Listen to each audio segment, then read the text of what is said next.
জাতীয় ছাত্রশক্তির প্রথম প্রতিষ্ঠাবার্ষিকী উপলক্ষে শুভেচ্ছা জানিয়েছেন কুমিল্লা ৪ আসনের সংসদ সদস্য হাসনাত আব্দুল্লাহ। বুধবার রাতে নিজের ভেরিফাইড ফেসবুক আইডিতে এক পোস্টের মাধ্যমে তিনি সংগঠনটির নেতাকর্মীদের অভিনন্দন জানান।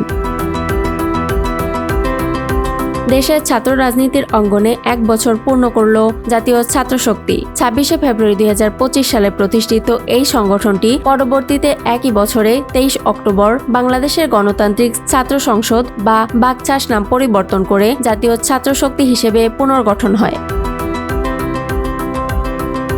জাতীয় নাগরিক পার্টি এনসিপির আদর্শিক ও সহযোগী সংগঠন হিসেবে কাজ করছেন ছাত্রশক্তি। প্রতিষ্ঠাবার্ষিকী উপলক্ষে কুমিল্লা ৪ আসনের সংসদ সদস্য হাসনাত আব্দুল্লাহ তার ভেরিফাইড ফেসবুক পোস্টে সংগঠনটির অগ্রযাত্রা ও ভূমিকার প্রশংসা করেন। তিনি শিক্ষার্থীদের অধিকার রক্ষা, গণতান্ত্রিক চর্চা ও ইতিবাচক রাজনীতি গড়ে তোলার আহ্বান জানান। রাজনৈতিক বিশ্লেষকদের মতে নাম পরিবর্তনের মাধ্যমে সংগঠনটি নতুন পরিচয়ে নিজেদের পুনর্গঠনের বার্তা দিয়েছে। বিশেষ করে এনসিপির সঙ্গে আদর্শিক সংযুক্তি ছাত্র রাজনীতিতে এক নতুন সমীকরণ তৈরি করতে পারে বলে মনে করছেন তারা।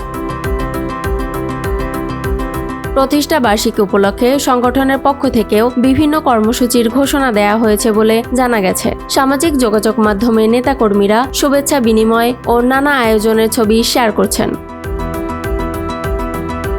ছাত্র রাজনীতির প্রেক্ষাপটে জাতীয় ছাত্রশক্তির এই 1 বছরের পথ চলা রাজনীতিতে কতটা প্রভাব ফেলবে তা সময় বলে দেবে। তবে প্রতিষ্ঠাবার্ষিকীর এই মুহূর্তে সংগঠনটি নিজেদের অবস্থান আরও সুদৃঢ় করার বার্তা দিচ্ছে।